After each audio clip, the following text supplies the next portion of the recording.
Երբ 1999 թվականի հոկտեմբերի 27-ին զինված խումբը ներխուժեց Հայաստանի խորհրդարանի դահլիճ, նրանք թողեցին ետևում ավելի քան 8 դատարկ պարկուճ և մի փաստաթուղթ, որը երբեք չպետք է գտնվեր։ Այդ փաստաթուղթը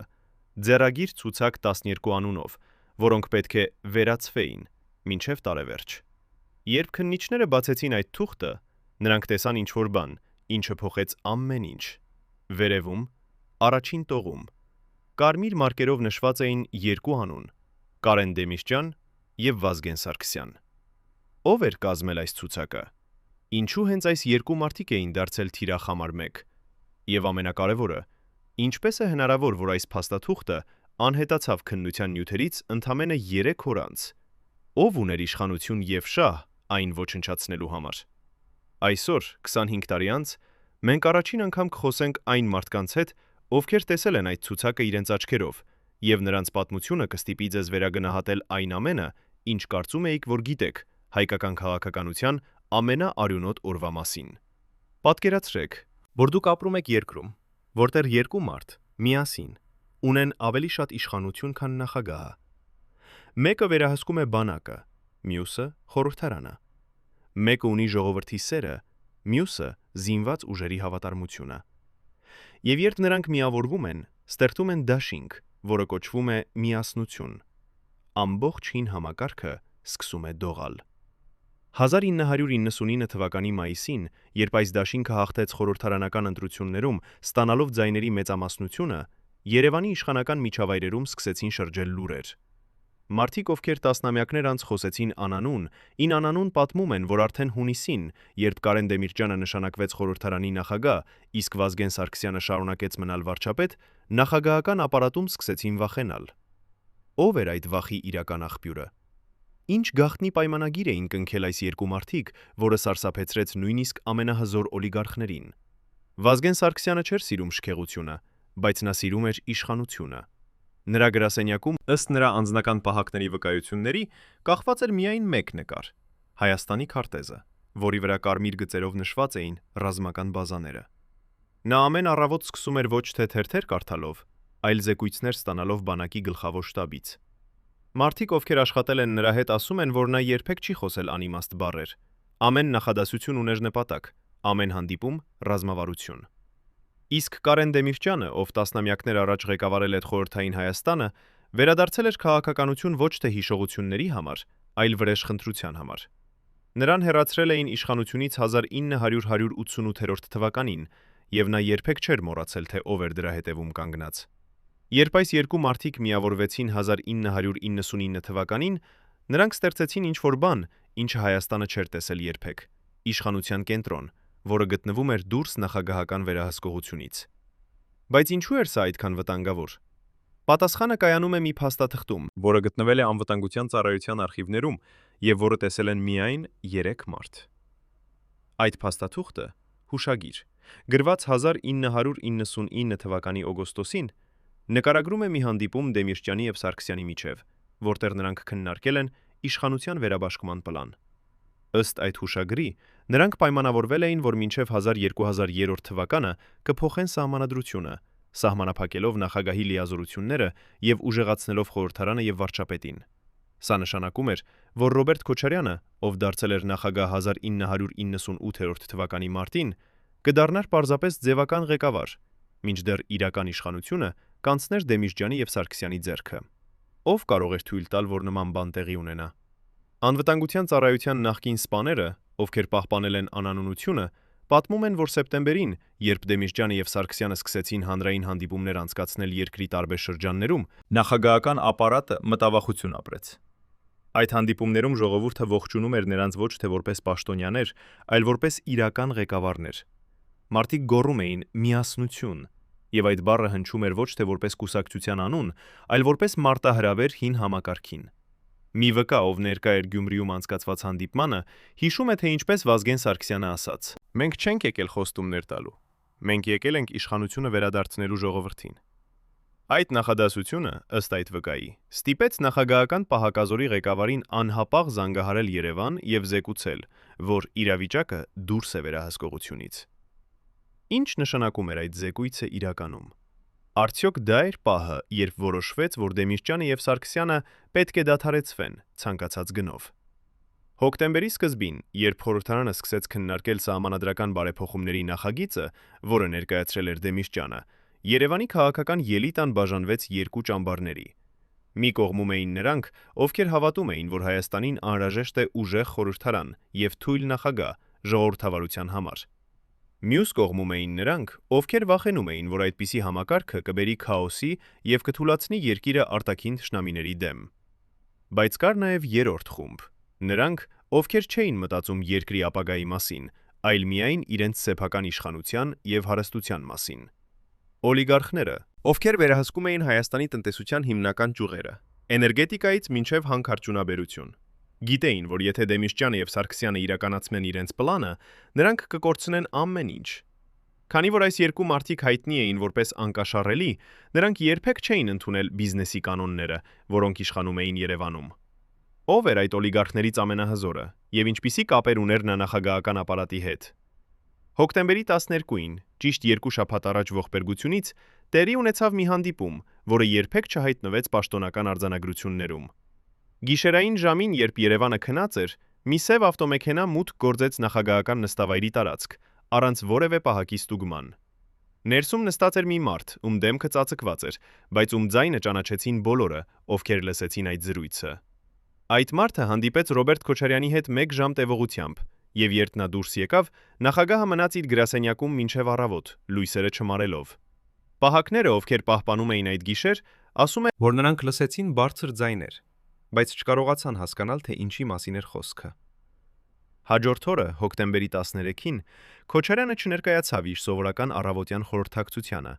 եւ նրա օգնականները ստիպված էին բացատրել, որ նախագահը անհանգստացած է առողջական խնդիրներով։ Բայց ովքեր գիտեին ճշմարտությունը, հասկանում էին, որ Քոչարյանը չէր հիվանդ, նա վախենում էր։ Ինչ էր ասվել այդ գիշերային հանդիպման ժամանակ, որ նախագահը դարձավ այդքան լարված։ Արդյոք նրան սպառնացին, թե նրան առաջարկեցին նգործարք, որը նա չէր կարող մերժել։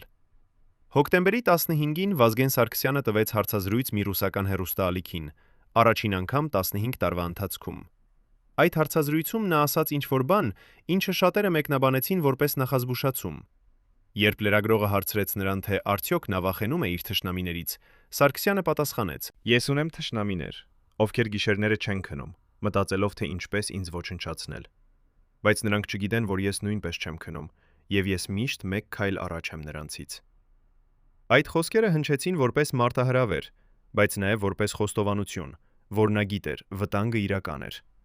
Հարցազրույցից հետո, երբ Սարգսյանը վերադարձավ Երևան, նրա անձնական պահակազորի ղեկավարը զեկուցեց, որ նկատել է անսովոր շարժեր վարչապետի գրասենյակի շուրջ։ Անծանոթ մարդիկ, ովքեր ներկայացնում էին իրենց որպես լրագրողներ, փորձում էին մտնել շենք, բայց երբ նրանցից պահանջում էին փաստաթղթեր, նրանք անհետանում էին։ Ով էին այդ մարդիկը, եւ ինչու էին նրանք հետաքրքրված Սարգսյանի օրվա ռեժիմով։ Կարեն Դեմիրճյանը մյուս կողմից վարվում էր այնպես, կարծես ոչինչ չէր տեղի ունենում։ Նա շարունակում էր իր աշխատանքը խորհրդարանում, անցկացնելով հանդիպումներ, ստորագրելով փաստաթղթեր, ողջունելով պատվիրակություններ։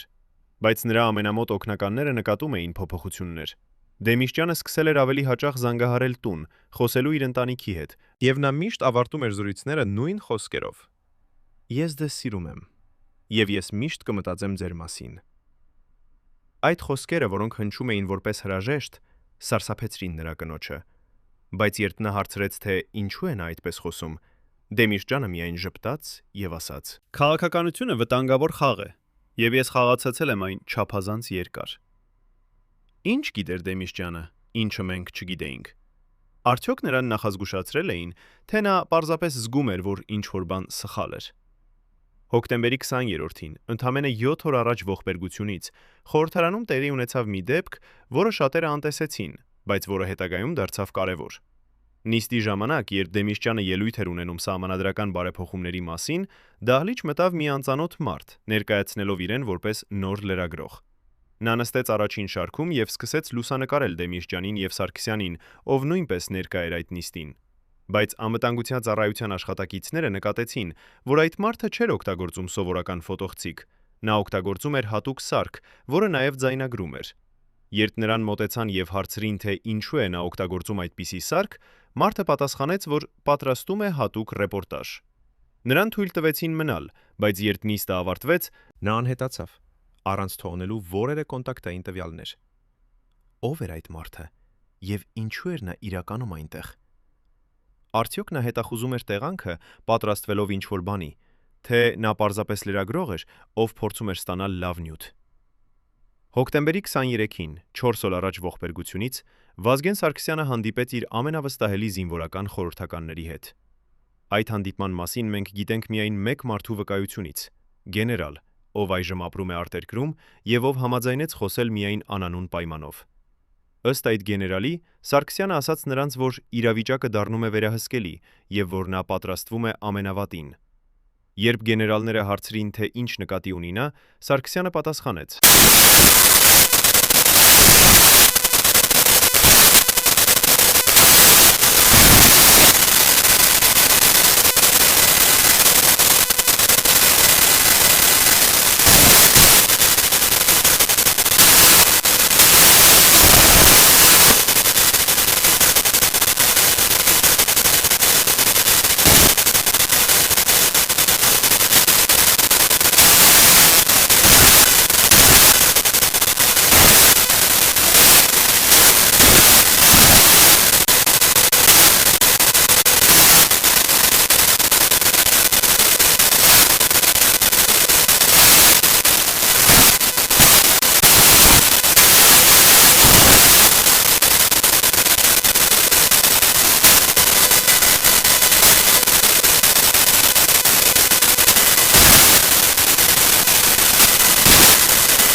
Դեմիրճյանը գրկեց իր որդուն եւ ասաց. «Եթե ինձ հետ ինչ-որ բան պատահի, դու պետք է շարունակես պայքարը։ Մի թող որ նրանք հաղթեն»։ Այդ խոսքերը, որոնք այն ժամանակ թվացին դրամատիկ, հիմա հնչում են որպես վերջին կտակ։ Ինչ էր Դեմիրճյանը փորձում ասել իր որդուն։ Ո՞վ էին նրանք, ում մասին նա խոսում էր, եւ ինչպիսի պայքարի մասին էր խոսքը։ Հոկտեմբերի 26-ին, 1 օր առաջ ողբերգությունից, Երևանում տիրում է մեր տարօրինակ լռություն։ Քաղաքը, որը սովորաբար աղմկոտ էր եւ լի կյանքով, այդ օրը թվում էր սառած։ Մարդիկ, ովքեր քայլում էին փողոցներով, նկատում էին, որ ինչ-որ բան սխալ էր, բայց չէին կարող հասկանալ ինչը։ Ոստիկանությունը ավելացրել էր բարեկապահությունը, եւ զինված ուժերը տեղակայված էին քաղաքի կարևոր կետերում։ Պաշտոնական բացատրությունը այն էր, որ անցկացվում է պլանային վարժություն, բայց շատերը չհավատացին։ Խորհրդարանի շենքի մոտ, որտեղ հաջորդ օրը պետք է տեղի ունենար կարևոր նիստ, անվտանգության միջոցները ուժեղացվել էին։ Բայց ինչու, եթե դա պարզապես սովորական նիստ էր։ Ինչ էին սպասում իշխանությունները եւ ինչու էին նրանք այդքան նյարդայնացած։ Այդ երեկո Վազգեն Սարգսյանը եւ Կարեն Դեմիրճյանը հեռախոսով խոսեցին վերջին անգամ։ Ըստ հեռախոսային գրանցումների, որոնք հետագայում հայտնվեցին քննության նյութերում, նրանք քննարկեցին հաջորդ օրվա նիստի օրակարգը։ Բայց զրույցի վերջում Սարգսյանը ասաց ինչ-որ բան, ինչը Դեմիրճյանին ստիպեց լռել մի քանի վայրկյան։ Կարեն, եթե վաղը ինչ-որ բան տեղի ունենա, հիշիր։ Մենք արեցինք այն, ինչ պետք էր անել։ Դեմիրճյանը պատասխանեց. Վազգեն, մենք միասին ենք, եւ միասին կմնանք մինչև վերջ։ Այդ խոսքերը, որոնք ձայնագրված էին անվտանգության ծառայության կողմից, դարձան վերջին փաստաթուղթը, որը ցույց էր տալիս այս երկու մարդկանց միասնությունը։ Բայց ինչու էր Սարգսյանը խոսում այնպես, կարծես նա գիտեր, որ ինչ-որ բան պատահելու է։ Արդյոք նա ստացել էր նախազգուշացում, թե նա պարզապես ուներ վատ նախազգացում։ Գիշերը, հոկտեմբերի 26-ից 27-ի անցումը Երևանում տեղացավ անձրև։ Անձրևը, որը շարունակվեց մինչև առավոտ, լվաց փողոցները, բայց չկարողացավ լվալ լարվածությունը, որը կուտակվել էր քաղաքում։ Առավոտյան, երբ արևը ծագեց, Հայաստանը արթնացավ, չգիտենալով, որ այդ օրը կդառնա ամենաարյունոտ օրը երկրի ժամանակակից պատմության մեջ։ Վազգեն Սարգսյանը եւ Կարեն Դեմիրճյանը ժժամանեցին խորհրդարան, պատրաստ մասնակցելու նիստին, որը պետք է սկսվեր կեսօրին։ Նրանք չգիտեին, որ դահլիճում, որտեղ նրանք պետք է նստեին, արդեն սպասում էր մի խումբ մարդիկ, ովքեր ունեին պլան, որը կփոխեր Հայաստանի ճակատագիրը ընդմիշտ։ Ո՞վ էին այդ մարդիկը եւ ով էր ուղարկել նրանց։ Ինչպիսին էր իրականում այդ պլանը եւ ինչու էին ընտրել հենց այդ օրը եւ հենց այդ վայրը։ Այս հարցերի պատասխանները կգտնենք հաջորդ գլուխներում, երբ բացահայտենք ողբերգության իրական դեմքը։ Մինչև վերջին պահը ես հավատացի, որ մենք կփրկվենք, ասում է նախկին սպան, ով ծառայել է Կարեն Դեմիրճյանի անձնական պահակազորում, եւ նրա ձեռքերը դեռևս դողում են 35 տարի անց։ Ինչ գիտեր այս մարդը, ինչը մենք չգիտենք։ Այսօր, այս երեկո, 3 նախկին անդամներ անվտանգության ծառայության ներքին շրջանակից խոսում են առաջին անգամ այն գաղտնիքների մասին, որոնք պահպանել են տասնամյակներ շարունակ։ Նրանց բացահայտումները կփոխեն այն ամենը, ինչ դուք կարծում էիք, որ գիտեք ռեժիմի վերջին օրերի մասին։ Մեկը պատմում է, թե ինչպես 1999 թվականի հոկտեմբերի 26-ին, ընդամենը մեկ գիշեր առաջ ողբերգությունից, նա ստացավ հրաման հեռացնել Դեմիրճյանի անձնական պահակազորի կեսը և փոխարինել նրանց նոր մարդկանցով։ Երբ նա հարցրեց ինչու, նրան ասացին, որ դա հրաման է վերևից, Եվ դու չպետք է հարցեր տաս։ այդ նոր մարդիկը ժամանեցին գիշերվա 2 ժամին, և նրանք չէին ծանոթ ոչ մեկին։ Նրանք չխոսեցին, չժպտացին, և նրանց աչքերը, ըստ այդ սպայի, էին սառած, կարծես նրանք արդեն տեսել էին մահը։ Ո՞վ էր ուղարկել այդ մարդկանց, և ինչու էր անհրաժեշտ փոխել պահակազորը հենց այդ գիշերը։ Արդյոք դա էր առաջին քայլը դեպի ողբերգություն, թե պարզապես պատահական համընկնում։ Մյուս վկան, ով աշխատել է Վազգեն Սարգսյանի գրասենյակում որպես օգնական, հիշում է, թե ինչպես հոկտեմբերի 26-ին վարչապետը ստացավ անհայտ հեռախոս։ Զանգը եկավ ուղղակի գիծով, որը սովորաբար օգտագործվում էր միայն նախագահական ապարատի հետ կապի համար։ Սարգսյանը պատասխանեց, լսեց մի քանի վայրկյան և հետո, առանց ասելու որևէ բառ, փակեց հեռախոսը։ Նրա դեմքը, ըստ այդ օգնականի, դարձավ մոխրագույն, կարծես նա տեսավ ուրվական։ Երբ օգնականը հարցրեց, թե ով էր զանգահարել, Սարգսյանը միայն ասաց. «Պատրաստվիր ամենավատին»։ Այդ խոսքերը, որոնք այն ժամանակ թվացին անհասկանալի, հիմա ձեռք են բերում սարսափելի իմաստ։ Ինչ էր ասվել այդ զանգի ժամանակ, որ Սարգսյանը, մարդ ով երբեք չէր վախենում ոչնչից, դարձավ այդքան խռովված։ Արդյոք նրան սպառնացին, թե նրան տեղեկացրին, որ նրա ժամանակը սպառվել է։ Եվ ամենակարևորը, ինչու նա չխոսեց այդ մասին ոչ ոքի հետ, նույնիսկ Դեմիրճյանի հետ։ Երրորդ վկան, նախկին բարձրաստիճան սպա անվտանգության ծառայությունից, բացահայտում է ինչ-որ բան, ինչը երբեք չի հայտնվել պաշտոնական քննության մեջ։ Նա պատմում է, որ հոկտեմբերի 25-ին, 2 օր առաջ ողբերգությունից, նա ստացավ գաղտնի զեկույց, որում նշված էր, որ անհայտ խումբ է պլանավորում գործողություն խորհրդարանի շենքում։ Զեկույցը պարունակում էր կոնկրետ ամսաթիվ՝ հոկտեմբերի 27 և կոնկրետ ժամ՝ կեսօր։ Երբ այդ սպան փորձեց զեկուցել իր ղեկավարներին, նրան ասացին, որ զեկույցը սխալ է և նա պետք է մոռանա այդ մասին, բայց նա չմոռացավ։ Նա պահպանեց այդ զեկույցի պատճենը և այժմ 35 տարի անց նա պատրաստ է ցույց տալ այն աշխարհին։ Այդ փաստաթուղթը, որը գրված է ձեռագրով դեղնած թղթի վրա և կրում է կարմիր կնիկ խիստ գաղտնի արտահայտությամբ, ապացուցում է, որ ինչ-որ մեկը գիտեր ողբերգության մասին առաջավ։ Ո՞վ էր կազմել այդ զեկույցը և ինչու այն անտեսվեց։ Արդյոք դա էր մաս ավելի մեծ դավադրությունից, թե պարզապես անկարողություն և անփութություն։ Հոկտեմբերի 27-ի առավոտը Երևանը արթնացավ ցուրտ և մառախլով ծածկված։ Մառախուղը, որը շրջապատել էր քաղաքը, թվում էր խորհրդանշական, կարծես բնությունը փորձում էր թաքցնել այն, ինչ պատահելու էր։ Կարեն Դեմիրճյանը լքեց իր տունը ժամը 9 առավոտյան, ավելի վաղ, քան սովորաբար։ Նրա կինը, ով դուրս եկավ նրան ճանապարհելու, հիշում է, որ նա գրկեց նրան ավելի երկար, քան սովորաբար, և ասաց. «Ես քեզ սիրում եմ, և ես միշտ կսիրեմ»։ Այդ խոսքերը, որոնք հնչեցին որպես հրաժեշտ, ստիպեցին նրա կնոջը լալ, բայց երբ նա հարցրեց ինչու է նա այդպես խոսում, Դեմիրճյանը միայն ժպտաց և ասաց. «Քաղաքականությունը անկանխատեսելի է, և ես ուզում եմ, որ դու միշտ իմանաս, թե որքան կարևոր ես ինձ համար»։ Երբ նրա ավտոմեքենան հեռացավ, նրա կինը մնաց կանգնած դռան մոտ, զգալով, որ ինչ-որ բան սխալ էր, բայց չկարողանալով հասկանալ ինչը։ Վազգեն Սարգսյանը մյուս կողմից այդ առավոտ վարվեց տարօրինակ։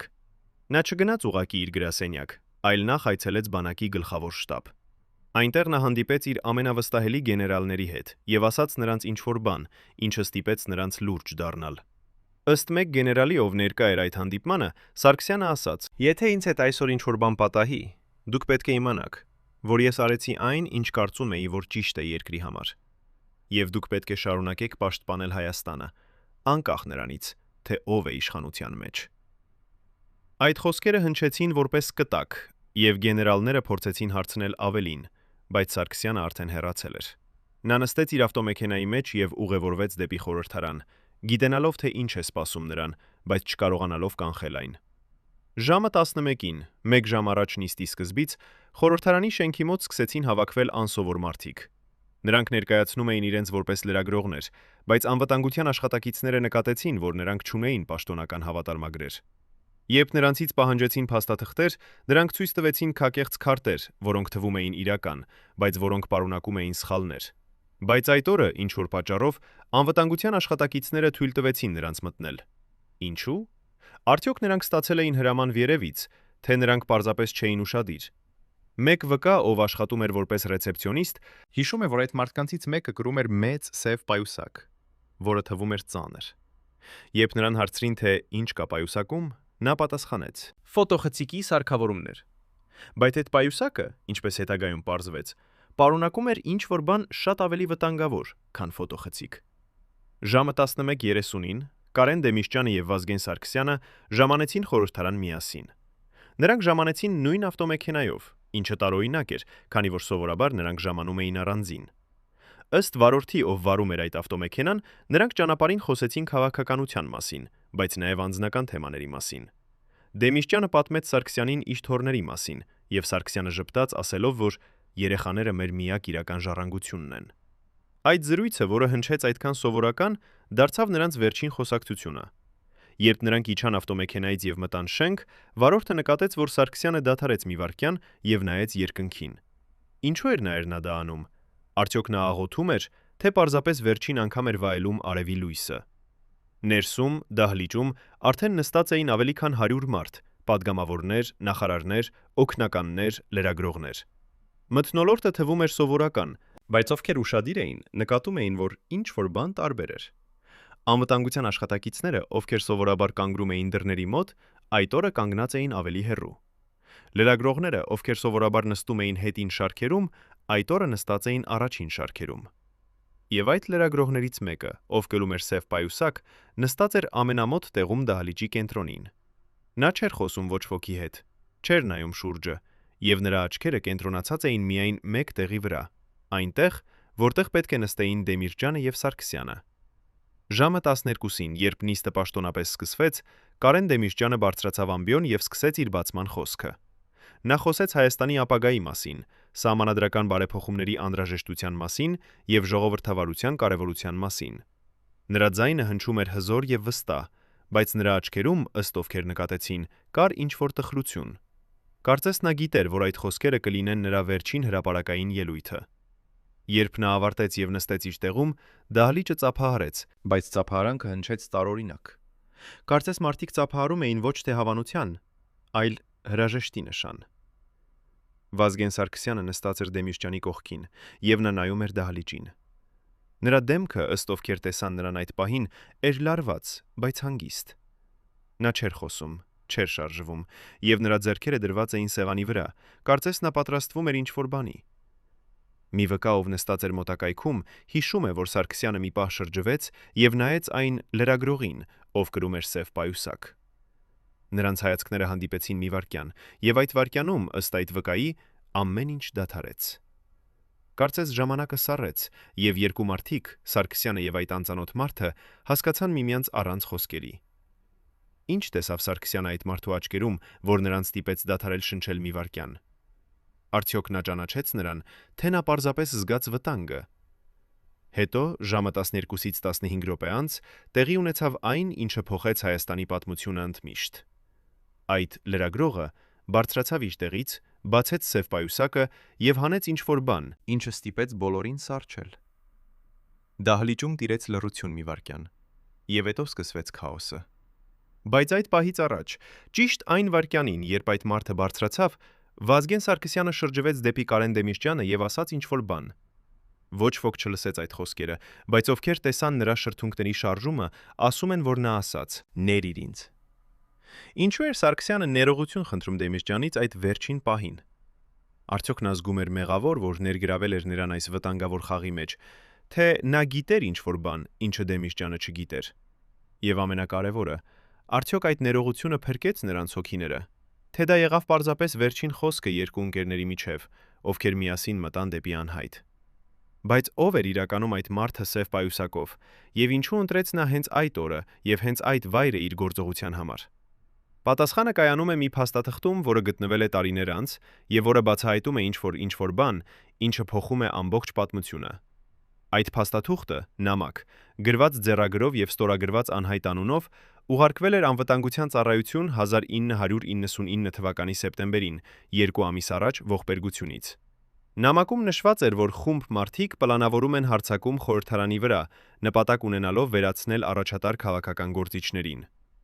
Նամակը պարունակում էր կոնկրետ անուններ՝ Կարեն Դեմիրճյան, Վազգեն Սարգսյան եւ ուրիշներ։ Բայց այդ նամակը ինչ-որ պատճառով երբեք չհասավ բարձրագույն ղեկավարությանը։ Այն մնաց արխիվներում, թաղված հարյուրավոր այլ փաստաթղթերի տակ, մինչև որ ինչ-որ մեկը տարիներ անց գտավ այն եւ հասկացավ նրա կարեւորությունը։ Այդ նամակի հեղինակը, ով երբեք չի բացահայտվել, գրել էր. Ես գիտեմ, որ այս նամակը կարող է արժանալ իմ կյանքը, բայց ես չեմ կարող լռել։ Ես տեսել եմ պլանները, ես լսել եմ զրույցները, եւ ես գիտեմ, որ եթե ոչ ոք ոչինչ չանի, Հայաստանը կկորցնի իր լավագույն մարդկանց։ Այդ խոսքերը, որոնք գրված էին դողացող ձեռքով դեռնած թղթի վրա, ցույց էին տալիս, որ ինչ-որ մեկը փորձել էր կանխել ողբերգությունը, բայց ձախողվել էր։ Ով էր այդ մարդը, եւ ինչու նրա նամակը անտեսվեց։ Արդյոք դա էր պարզապես անփութություն, թե ինչ-որ մեկը միտումնավոր թաքցրեց այդ նամակը, որպեսզի ողբերգությունը տեղի ունենա։ Եվ եթե այդպես է, ապա ով էր այդ մարդը, եւ ինչ շահ ուներ նա թույլ տալու, որ Դեմիրճյանը եւ Սարգսյանը վերացվեն։ Բժիշկները, ովքեր բուժել են Կարեն Դեմիրճյանին նրա վերջին տարիներին, պահպանել են գաղտնիք, որը երբեք չի հայտնվել հրապարակայնության մեջ։ Ըստ բժշկական արխիվների, որոնք պահվում են անվտանգության ծառայության հատուկ բաժնում, Դեմիրճյանը տառապում էր լուրջ սրտի հիվանդությունից, սկսած 1996 թվականից։ Նրա անձնական բժիշկը, ով այժմ ապրում է արտերկրում, եւ ով համաձայնեց խոսել միայն անանուն պայմանով, պատմում է, որ Դեմիրճյանը ստիպված էր ամեն օր ընդունել հատուկ դեղամիջոցներ, պահպանելու իր սիրտը։ Բայց այդ դեղամիջոցները, ըստ այդ բժշկի, չէին սովորական դեղեր։ Դրանք ներկրվում էին Ռուսաստանից, եւ դրանց բաղադրությունը պահվում էր խիստ գաղտնի։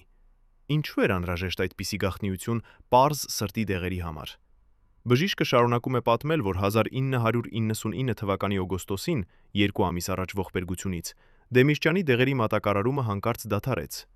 Երբ բժիշկը փորձեց պատվիրել նոր խմբականակ, նրան ասացին, որ դեղերը այլևս հասանելի չեն։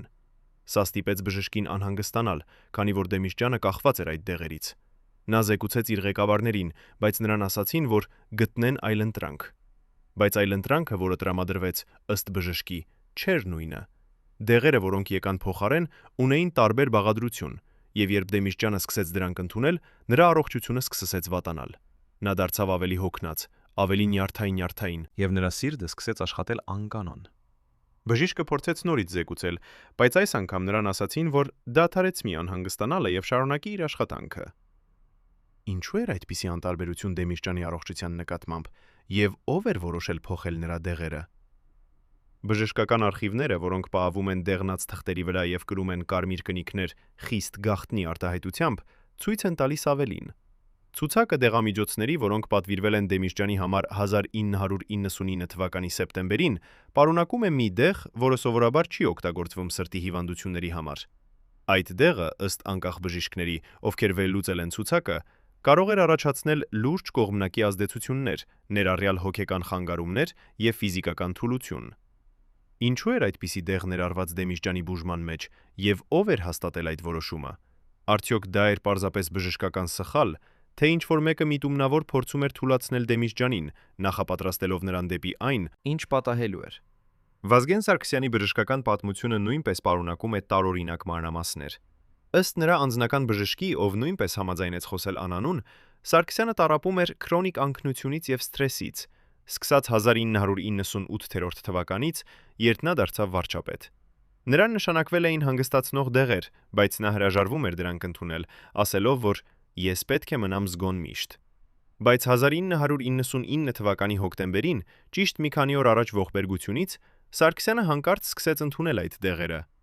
Ինչու էր նա փոխել իր որոշումը եւ ով էր համոզել նրան դա անել։ Բժիշկը հիշում է, որ երբ նա հարցրեց Սարգսյանին այդ մասին, վարչապետը միայն ասաց. «Ես պետք է քնեմ, որպեսզի կարողանամ մտածել հստակ»։ Բայց այդ դեղերը, ըստ բժշկի, կարող էին դանդաղեցնել ռեակցիան եւ նվազեցնել զգոնությունը։ Արդյոք դա էր պատճառը, որ Սարգսյանը չկարողացավ արձագանքել արագ, երբ վտանգը հայտնվեց։ Բժշկական արխիվները նաև բացահայտում են, որ Սարգսյանի դեղերի մատակարարումը նույնպես փոխվել էր 1999 թվականի սեպտեմբերին։ Նոր մատակարարը ըստ փաստաթղթերի էր անհայտ ընկերություն, որը չուներ պատմություն բժշկական մատակարարումների մեջ։ Երբ բժիշկը փորձեց ստուգել այդ ընկերության վավերականությունը, նա չգտավ որևէ տեղեկություն։ Բայց երբ նա զեկուցեց այդ մասին, նրան ասացին, որ ընկերությունը հաստատված է բարձրագույն մակարդակում եւ նա չպետք է անհանգստանա։ Այդ բարձրագույն մակարդակը երբեք չբացահայտվեց, բայց բժիշկը հիշում է, որ նա զգաց, թե ինչ-որ բան սխալ էր։ Նա պահպանեց իր նշումները եւ այժմ 35 տարի անց այդ նշումները ցույց են տալիս, որ Սարգսյանի եւ Դեմիրճյանի բժշկական խնամքը փոխվել էր նույն ժամանակահատվածում, ճիշտ մի քանի ամիս առաջ ողբերգությունից։ Արդյոք դա էր պատահական համընկնում, թե մաս ավելի մեծ պլանի, որը նպատակ ուներ թուլացնել այս երկու մարդկանց, նախապատրաստելով նրանց դեպի այն, ինչ պատահելու էր։ Բժիշկները, ովքեր տեսան Դեմիրճյանի եւ Սարգսյանի մարմինները ողբերգությունից հետո, պատմում են, որ նրանք նկատեցին ինչ-որ բան, ինչը նրանց շփոթեցրեց։ Երկու մարդկանց արյան վերլուծությունները ցույց տվեցին անսովոր քիմիական նյութեր, որոնք չէին համապատասխանում նրանց նշանակված դեղերին։ Երբ բժիշկները փորձեցին հետազոտել ավելի խորը, նրանց ասացին, որ դա չի մտնում նրանց պարտականությունների մեջ։ Արյան նմուշները, որոնք վերցվել էին քննության համար, անհետացան մի քանի օր անց, եւ երբ բժիշկները հարցրին դրանց մասին, նրանց ասացին, որ նմուշները ոչնչացվել են ըստ ստանդարտ ընթացակարգի։ Բայց ըստ բժշկական արձանագրությունների, այդպիսի նմուշները պետք է պահվեին առնվազն 1 տարի։ Ինչու էին դրանք ոչնչացվել այդքան արագ, եւ ով էր տվել հրամանը դա անելու։ Արդյոք այդ նմուշները պարունակում էին ինչ-որ բան, ինչը ինչ-որ մեկը չուզում էր, որ աշխարհը իմանա։ Բայց ամենասարսափելի բացահայտումը եկավ ոչ թե բժիշկներից, այլ մի մարդուց, ով աշխատում էր որպես լաբորանտ Երևանի կենտրոնական հոսպիտալում։ Այդ լաբորանտը, ով այժմ ապրում է անհայտ վայրում եւ ով համաձայնեց խոսել միայն ձայնի փոփոխությամբ, պատմում է, որ 1999 թվականի հոկտեմբերի 28-ին, 1 օր անց ողբերգությունից, նա ստացավ հատուկ հրաման վերլուծել արյան նմուշներ, որոնք բերվել էին բարձրագույն անվտանգության պայմաններում։ Այդ նմուշները, ըստ լաբորանտի, էին տարբեր բոլոր այլ նմուշներից, որոնք նա երբևէ տեսել էր։ Երբ նա վերլուծեց դրանք, նա գտավ ինչ-որ բան, ինչը նրան սարսափեցրեց։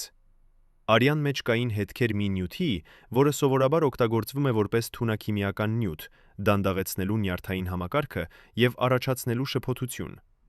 Լաբորանտը անմիջապես զեկուցեց իր գտածոն իր ղեկավարին, բայց ղեկավարը փոխարենը շնորհակալություն հայտնելու, ասաց նրան, որ մոռանա այն, ինչ տեսել է, եւ երբեք չխոսի այդ մասին։ Երբ լաբորանտը հարցրեց ինչու, ղեկավարը միայն ասաց. Դա հրաման է վերևից, եւ եթե դու ուզում ես ապրել, դու կանես այն, ինչ ասում եմ։ Այդ սպառնալիքը ստիպեց լաբորանտին լռել տասնամյակներ շարունակ, բայց նա պահպանեց իր նշումները, թաքցնելով դրանք անվտանգ վայրում։ Այժմ 35 տարի անց նա պատրաստ է բացահայտել այդ նշումները, եւ դրանք ցույց են տալիս, որ Դեմիրճյանի եւ Սարգսյանի արյան մեջ կային նյութեր, որոնք չպետք է լինեին այնտեղ։ Ով էր տվել այդ նյութերը նրանց եւ երբ։ Արդյոք դա եղավ նրանց դեղերի միջոցով, թե ուրիշ ճանապարհով։ Եվ ամենակարևորը, արդյոք այդ նյութերը նպաստեցին նրանց անկարողությանը արձագանքել, երբ վտանգը հայտնվեց։ Այս բացահայտումները բարձրացնում են հարցեր, որոնք երբեք չեն պատասխանվել պաշտոնական քննության մեջ։ Եթե Դեմիրճյանը եւ Սարգսյանը իսկապես ստացել են թունաքիմիական նյութեր նրանց դեղերի միջոցով, ապա ով էր պատասխանատու դրա համար։ Ով ուներ մուտք նրանց բժշկական խնամքին եւ ով կարող էր փոխել նրանց դեղերը առանց նկատվելու։ Եվ ամենակարևորը, ինչու պաշտոնական քննությունը երբեք չհետազոտեց այս ուղղությունը։ Արդյոք քննիչները չգիտեին այդ մասին, թե նրանց ասացին անտեսել այդ ապացույցները։ Եվ եթե նրանց ասացին անտեսել, ապա ով տվեց այդ հրամանը եւ ինչ շահ ուներ նա թաքցնելու ճշմարտությունը։ Այս հարցերը մնում են առանց պատասխանի, բայց դրանք ցույց են տալիս, որ ողբերգությունը, որը տեղի ունեցավ 1999 թվականի հոկտեմբերի 27-ին, հնարավոր է ավելի բարդ էր, քան մենք երբևէ պատկերացրել ենք։ Դա չէր պարզապես զինված հարձակում խորհրդարանի վրա։ Դա էր մանրակրկիտ պլանավորված գործողություն, որը ներառում էր բազմաթիվ մարդկանց եւ բազմաթիվ քայլեր, սկսած բժշկական խնամքի փոփոխությունից մինչեւ անվտանգության միջոցների թուլացում։ Եվ այս ամենի հետևում կանգնած էր ինչ-որ մեկը, ով ուներ բավականաչափ իշխանություն եւ ռեսուրսներ կազմակերպելու այս ամենը։ Ով էր այդ մարդը եւ ինչու նա ուզում էր, որ Դեմիրճյանը եւ Սարգսյանը վերացվեն։ Արդյոք դա էր քաղաքական մրցակից, օլիգարխ, արտասահմանյան ուժ, թե ինչ-որ մեկը շատ ավելի մոտ նրանց, քան մենք երբևէ կարող ենք պատկերացնել։ Պատկերացրեք, որ դուք եք այն 12 մարդկանցից մեկը, ովքեր գիտեին ամեն ինչ Դեմիրճյանի եւ Սարգսյանի մասին։ Ամեն բժշկական գաղտնիք, ամեն փախուստի պլան, ամեն թաքնված թունել Երևանի տակ։ Այժմ պատկերացրեք, որ պետք է ընտրություն կատարեք, պահպանել ձեր հավատարմությունը, թե փրկել ձեր կյանքը։ 1999 թվականի հոկտեմբերի 22-ին այս մարդիկը կատարեցին ընտրություն, որը փոխեց Հայաստանի պատմությունը։ Ինչն էր նրանց ստիպել դավաճանել իրենց գերագույն ղեկավարներին։ Նրանցից մեկը, ով այժմ ապրում է անհայտ երկրում եւ ով համաձայնեց խոսել միայն ձայնի ծանր աղավաղմամբ, պատմում է, որ հոկտեմբերի 22-ին 5 օր առաջ ողբերգությունից նրան կանչեցին գաղտնի հանդիպման։ Հանդիպումը տեղի ունեցավ ոչ թե պաշտոնական շենքում, այլ հին պահեստում քաղաքի արվարձաններում, որտեղ լույսը գալիս էր միայն մի փոքրիկ պատուհանից։ Այնտեղ նրան ասացին ինչ-որ բան, ինչը փոխեց ամեն ինչ։ Եթե դու շարունակես պաշտպանել նրանց, դու կմեռնես նրանց հետ միասին։ Բայց եթե դու օգնես մեզ, մենք կփրկենք քեզ եւ քո ընտանիքը։ Այդ խոսքերը, որոնք հնչեցին սառը եւ հաշվարկված, ստիպեցին այդ մարդուն ընտրել։ Նա ընտրեց կյանքը։ Բայց ով էին մենք, ովքեր խոսում էին այդպես, եւ ինչպես նրանք գիտեին, որ ողբերգություն պատրաստվում է։ Այդ նույն օրը, հոկտեմբերի 22-ին, եւս երկու անդամներ Դեմիրճյանի եւ Սարգսյանի անվտանգության թիմից ստացան նմանատիպ հրավերներ։ Նրանցից մեկը, ով աշխատում էր որպես անձնական վարորդ, հիշում է, որ նրան հանդիպեցին երկու անծանոթ մարդիկ, ովքեր ցույց տվեցին նրան լուսանկարներ նրա երեխաների դպրոցից տուն գնալիս։ Մենք գիտենք, թե որտեղ են նրանք ամեն րոպե, ասացին այդ մարդիկը, եւ մենք կարող ենք երաշխավորել նրանց անվտանգությունը, եթե դու համագործակցես մեզ հետ։ Վարորդը, ով սիրում էր իր երեխաներին ավելի քան ցանկացած բան աշխարհում, համաձայնեց։ Նրան ասացին, որ հոկտեմբերի 27-ին նա պետք է մոռանա ստուգել ավտոմեքենան առավոտյան, եւ նա պետք է վարի ավելի դանդաղ, քան սովորաբար։ Այդ պարզ հրահանգները, որոնք թվում էին անվնաս, իրականում էին մաս ավելի մեծ պլանի, որը նպատակ ուներ ապահովել, որ Դեմիրճյանը եւ Սարգսյանը ժամանեն խորհրդարան ճիշտ ժամանակին, ոչ շուտ, ոչ ուշ։ Երրորդ անդամը, ով պատասխանատու էր խորհրդարանի շենքի ներքին անվտանգության համար, ստացավ ավելի ուղղակի սպառնալիք։ Նրան ցույց տվեցին վիդեո, որտեղ նա երևում էր ընդունելու փող մի անծանոթ մարդուց 2 տարի առաջ։ Այդ փողը, ըստ վիդեոյի, էր կաշառք, եւ եթե այդ վիդեոն հրապարակվեր, նա կդատապարտվեր բանտարկության։ Բայց մենք չենք ուզում քեզ վնասել, ասացին նրան։ Մենք ուզում ենք միայն, որ դու անես մի փոքր բան մեզ համար։ Այդ փոքր բանը էր թույլ տալ, որ որոշակի մարդիկ մտնեն շենք հոկտեմբերի 27-ին առանց ստուգման։ Անվտանգության սպան, ով վախենում էր կորցնել ամեն ինչ, համաձայնեց։ Նա չգիտեր, թե ովքեր էին այդ որոշակի մարդիկը, բայց նա կռահում էր, որ նրանք չէին սովորական այցելուներ։ Այս 3 մարդիկը, ովքեր դավաճաճանեցին իրենց ղեկավարներին, չէին միակները։ Ըստ գաղտնի փաստաթղթերի, որոնք հայտնաբերվել են անվտանգության ծառայության արխիվներում, առնվազն 9 մարդ Դեմիրճյանի եւ Սարգսյանի անվտանգության թիմից համագործակցեցին անհայտ ուժերի հետ հոկտեմբերի վերջին շաբաթվա ընթացքում։ Ամեն մեկին տրվեցին տարբեր հրահանգներ։ Մեկը պետք է անջատեր որոշակի տեսախցիկներ, մյուսը պետք է փոխեր պահակների հերթափոխությունը, երրորդը պետք է ապահովեր, որ որոշակի դռներ մնան բացված։ Առանձին այս գործողությունները թվում էին անվնաս, բայց միասին դրանք ստեղծեցին կատարյալ պայմաններ ողբերգության համար։ Ո՞վ էր համակարգել այս ամենը, եւ ինչպես նրանք գտան այս մարդկանց թույլ կողմերը, երեխաները, գաղտնի սխալները, ֆինանսական խնդիրները։ Արդյոք դա էր անվտանգության ծառայության ներսից ինչ-որ մեկը, ով ուներ մուտք բոլոր անձնական գործերին, թե արտաքին հետախուզական ծառայություն, որը տարիներ շարունակ հետևել էր այս մարդկանց։ Բայց ամենասարսափելի մանրամասնությունը, որը բացահայտվել է այս վկաների միջոցով, այն է, որ նրանցից ոչ մեկը չգիտեր ողջ պլանը։ Ամեն մեկին ասվել էր միայն իր մասը, եւ ոչ ոք չգիտեր, թե ինչ էր տեղի ունենալու իրականում։ Անձնական պահակը, ով համաձայնեց հեռանալ իր պաշտոնից, կարծում էր, որ պարզապես վերակազմակերպում է տեղի ունենալու։ Վարորդը, ով դանդաղեցրեց ավտոմեքենան, կարծում էր, որ պարզապես անվտանգության միջոց էր։ Անվտանգության սպան, ով թույլ տվեց մարդկանց մտնել առանց ստուգման, կարծում էր, որ նրանք հատուկ այցելուներ էին։ Ոչ մեկը չգիտեր, որ նրանց փոքր գործողությունները կբերեին 8 մարդու մահվան։ Երբ ողբերգությունը տեղի ունեցավ եւ նրանք հասկացան, թե ինչ էին արել, նրանցից շատերը փորձեցին խոսել, բայց նրանց սպառնացին նորից։ Եթե դու խոսես, դու կմեռնես, եւ քո ընտանիքը կմեռնի քեզ հետ։ Այդ սպառնալիքները ստիպեցին նրանց լռել 35 տարի, բայց այժմ, երբ շատերը ծերացել են եւ վախենում են մահից ավելի քան ցանկացած սպառնալիքից, նրանք պատրաստ են խոսել։ Երևանի տակ գոյություն ունեն թունելներ եւ բունկերներ, որոնք նույնիսկ պաշտոնական ճարտարապետները չգիտեն այսօր։ Ով կառուցեց դրանք գաղտնի, որտեղ էին տանում այդ թունելները, եւ ինչու Սարգսյանի եւ Դեմիրճյանի վերջին շաբաթներին անվտանգության ծառայության հատուկ խումբը ստուգում էր այդ ուղիները ամեն գիշեր։ Նախկին սպա, ով մասնակցել է այդ ստուգումներին, պատմում է, որ 1999 թվականի սեպտեմբերից սկսած նրանց հրահանգվեց քարտեզագրել բոլոր գաղտնի ելքերը խորհրդարանի շենքից եւ վարչապետի գրասենյակից։ Այդ քարտեզները, որոնք գծագրվեցին ձեռքով հատուկ թղթի վրա եւ կրում էին կարմիր կնիքներ, ցույց էին տալիս առնվազն 12 տարբեր ուղիներ, որոնք կարող էին օգտագործվել արտակարգ իրավիճակում։ Բայց հոկտեմբերի սկզբին, երբ սպաները ստուգեցին այդ ուղիները նորից, նրանք հայտնաբերեցին, որ 3-ը փակված էին։ Ոչ թե բնական փլուզումից, այլ միտումնավոր, բետոնե պատերով, որոնք կառուցվել էին վերջերս։ Երբ սպաները զեկուցեցին այդ մասին իրենց ղեկավարներին, նրանց ասացին, որ դա պլանավորված շինարարություն է եւ նրանք չպետք է անհանգստանան։ Բայց ով էր պլանավորել այդ շինարարությունը եւ ինչու ոչ ոք չտերեկացրեց անվտանգության թիմին։ Սպան, ով պատմում է այս պատմությունը, հիշում է, որ նա փորձեց հետազոտել ավելի խորը եւ նա գտավ ինչ-որ բան, ինչը նրան սարսափեցրեց։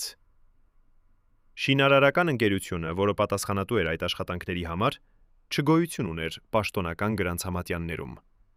Հասցեն, որը նշված էր փաստաթղթերում, էր դատարկ շենք, եւ հեռախոսահամարը, որը տրված էր, երբեք չպատասխանեց։ Ով էր այդ ուրվական ընկերությունը, եւ ինչու նրանք փակեցին հենց այն ելքերը, որոնք կարող էին փրկել Դեմիրճյանի եւ Սարգսյանի կյանքները։ Բայց թունելների պատմությունը դառնում է ավելի խորը։ Ըստ գաղտնի քարտեզների, որոնք պահվում են անվտանգության ծառայության հատուկ սեյֆում, խորհրդարանի շենքի տակ գոյություն ունի հատուկ բունկեր, որը կառուցվել է խորհրդային ժամանակներում, միջուկային պատերազմի դեպքում։ Այդ բունկերը, որը կարող էր ապաստանել մինչև 50 մարդ, ուներ սեփական ջրամատակարարում, էլեկտրաէներգիա եւ կապի համակարգեր։ Բայց 1999 թվականի հոկտեմբերին, երբ սպաները ստուգեցին այդ բունկերը, նրանք հայտնաբերեցին, որ կապի համակարգերը անջատված էին եւ մուտքի դուռը փակված էր ներսից։ Ինչպես կարող էր դուռը փակվել ներսից, եթե ոչ ոք չէր այնտեղ։ Սպաները փորձեցին բացել դուռը, բայց նրանք չկարողացան։ Նրանք զեկուցեցին, բայց նորից նրանց ասացին, որ դա ոչ մի կարևորություն չունի։ Նախկին սպան, ով պատմում է այս պատմությունը, հավատում է, որ այդ բունկերը միտումնավոր դարձվեց անօգտագործելի, որպիսի Դեմիրճյանը եւ Սարգսյանը չկարողանան թաքնվել այնտեղ, եթե ինչ-որ բան տեղի ունենար։ Նրանք ուզում էին ապահովել, որ երբ հարձակումը տեղի ունենա, չլինի ելք, ասում է նա։ Նրանք ուզում էին, որ Դեմիրճյանը եւ Սարգսյանը լինեն որսի թակարդում, առանց փախուստի հնարավորության։ Այդ խոսքերը, որոնք հնչում են որպես դատավճիռ, ցույց են տալիս, որ ողբերգությունը չէր պարզապես պատահական հարձակում։ Դա էր մանրակրկիտ պլանավորված գործողություն, որը հաշվի էր առնում ամեն մանրամասնություն, սկսած անվտանգության թիմի դավաճանությունից մինչև փախուստի ուղիների փակում։ Բայց ով ուներ գիտելիքներ այդ թունելների եւ բունկերների մասին։ Այդ տեղեկությունները չէին հրապարակային, եւ նույնիսկ շատ բարձրաստիճան պաշտոնյաներ չգիտեին դրանց գոյության մասին։ Միայն մի փոքր խումբ մարդիկ, անվտանգության ծառայության հատուկ բաժնի անդամներ, ճարտարապետներ, ովքեր կառուցել էին այդ համակարգերը, եւ իհարկե Դեմիրճյանը եւ Սարգսյանը ինքներս։ Արդյոք դավաճանությունը եկավ այդ փոքր խմբից, թե ինչ-որ մեկը, ով ուներ մուտք գաղտնի արխիվներին, գողացավ այդ տեղեկությունները եւ փոխանցեց նրանց, ովքեր պլանավորում էին հարձակումը։ Եվ եթե այդպես է, ապա ով էր այդ մարդը եւ ինչ վարձատրություն ստացավ նա իր դավաճանության համար։ Թունելների պատմությունը նաեւ բացահայտում է եւս մեկ սարսափելի մանրամասնություն։ Հոկտեմբերի 26-ին, մեկ օր առաջ ողբերգությունից, մի խումբ անծանոթ մարդիկ տեսնվեցին մտնելու մի հին շենք, որը գտնվում էր ուղղակիորեն խորհրդարանի շենքի կողքին։ Այդ շենքը, որը պաշտոնապես դատարկ էր եւ սպասում էր քանդման, ուներ մուտք մի հին թունելի, որը կապում էր այն խորհրդարանի հետ։ Վկաները, ովքեր տեսան այդ մարդկանց, ասում, որ նրանք կրում էին մեծ պայուսակներ եւ թվում էին շտապող։ Երբ մի տեղական բնակիչ փորձեց մոտենալ եւ հարցնել, թե ինչ են անում, նրանք ասացին, որ շինարարական ստուգում են անցկացնում։ Բայց այդ բնակիչը նկատեց, որ նրանց պայուսակները չէին պարունակում շինարարական գործիքներ, դրանք պարունակում էին ինչ-որ բան ծանր եւ մետաղական։ Հաջորդ օրը, հոկտեմբերի 27-ին, երբ ողբերգությունը տեղի ունեցավ, ոստիկանությունը ստուգեց այդ շենքը, բայց նրանք ոչինչ չգտան։ Շենքը դատարկ էր եւ թունելի մուտքը փակված էր։ Բայց մի քանի շաբաթ անց, երբ շենքը քանդվեց, բանվորները հայտնաբերեցին ինչ-որ բան, ինչը նրանց շփոթեցրեց։ Թունելի ներսում, թաքնված աղբի տակ, կային դատարկ զենքի պարկուճներ եւ մի հատ ձեռնոց, որը կրում էր արյան հետքեր։ Երբ բանվորները զեկուցեցին այդ մասին ոստիկանությանը, նրանց ասացին, որ դա հին աղբ է եւ նրանք չպետք է անհանգստանան։ Բայց այդ պարկուճները, ըստ զենքի փորձագետների, ովքեր հետագայում վերլուծեցին լուսանկարները, համապատասխանում էին այն զենքին, որը օգտագործվել էր խորհրդարանում։ Ինչու էին այդ պարկուճները թունելում եւ ինչու ոստիկանությունը անտեսեց դրանք։ Արդյոք դա էր եւս մեկ ապացույց, որը միտումնավոր թաքցվեց, որպեսզի ճշմարտությունը երբեք չբացահայտվի։ Անվտանգության ծառայությունը պահպանում էր գործեր հատուկ կոդով VOM-0544։ Գործեր այնքան գաղտնի, որ գոյություն ունեին միայն 3 պատճեն ամբողջ երկրում։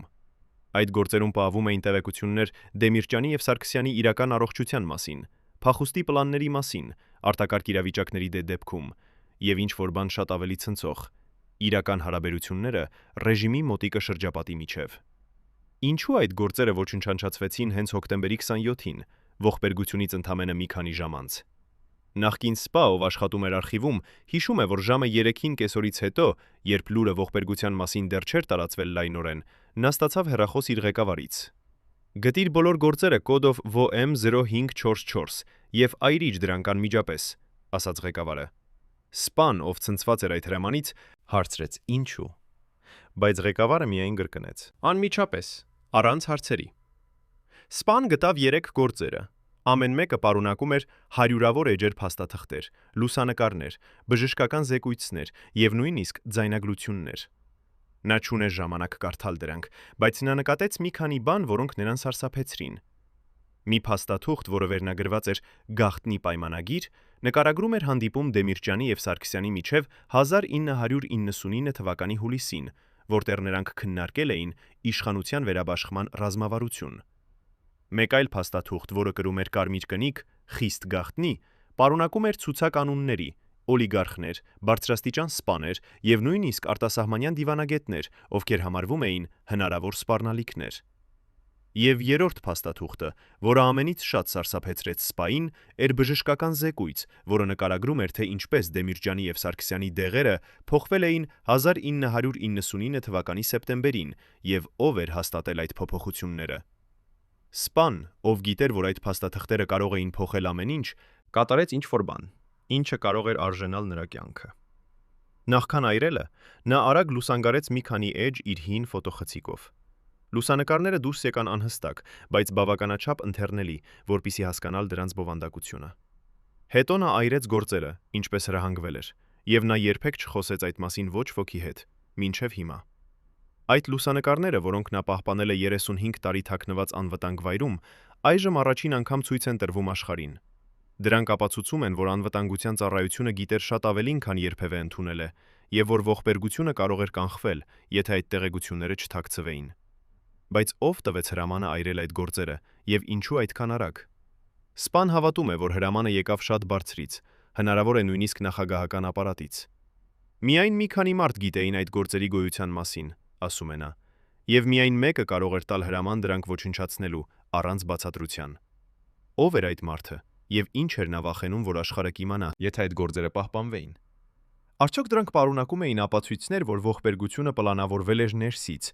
թե դրանք ցույց էին տալիս, որ Դեմիրճյանը եւ Սարգսյանը գիտեին, որ նրանց կյանքները վտանգի մեջ էին, բայց չկարողացան ոչինչ անել դրա դեմ։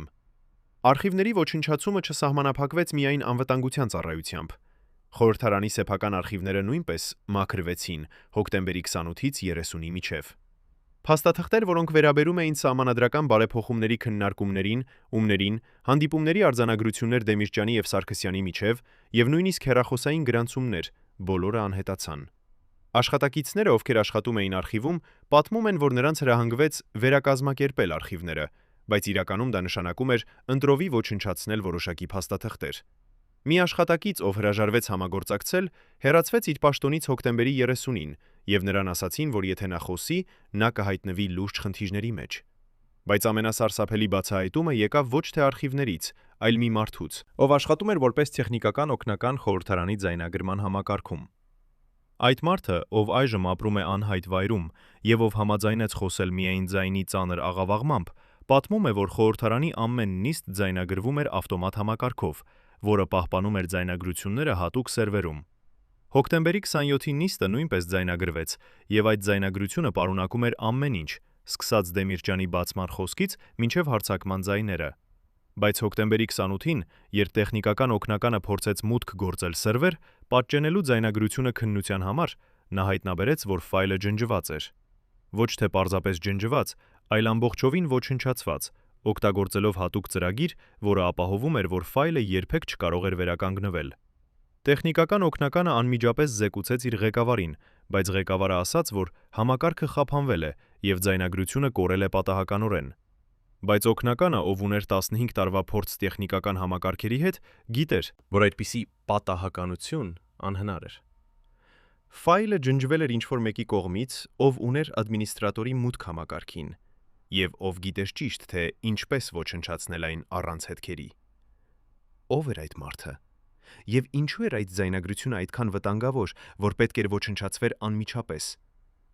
Արդյոք այն պարունակում էր ինչ-որ բան, ինչը կբացահայտեր ճշմարտությունը ողբերգության մասին, թե այն ցույց էր տալիս, որ հարձակողները չէին միայնակ եւ որ նրանք ունեին օգնականներ ներսից։ Այս բոլոր բացահայտումները, դավաճանված անվտանգության թիմը, փակված փախուստի ուղիները, ոչնչացված արխիվները ցույց են տալիս, որ ողբերգությունը չէր պարզապես զինված հարձակում։ Դա էր համակարգված գործողություն, որը ներառում էր բազմաթիվ մարդկանց տարբեր մակարդակներից, սկսած պարզ սպաներից մինչև բարձրաստիճան պաշտոնյաներ։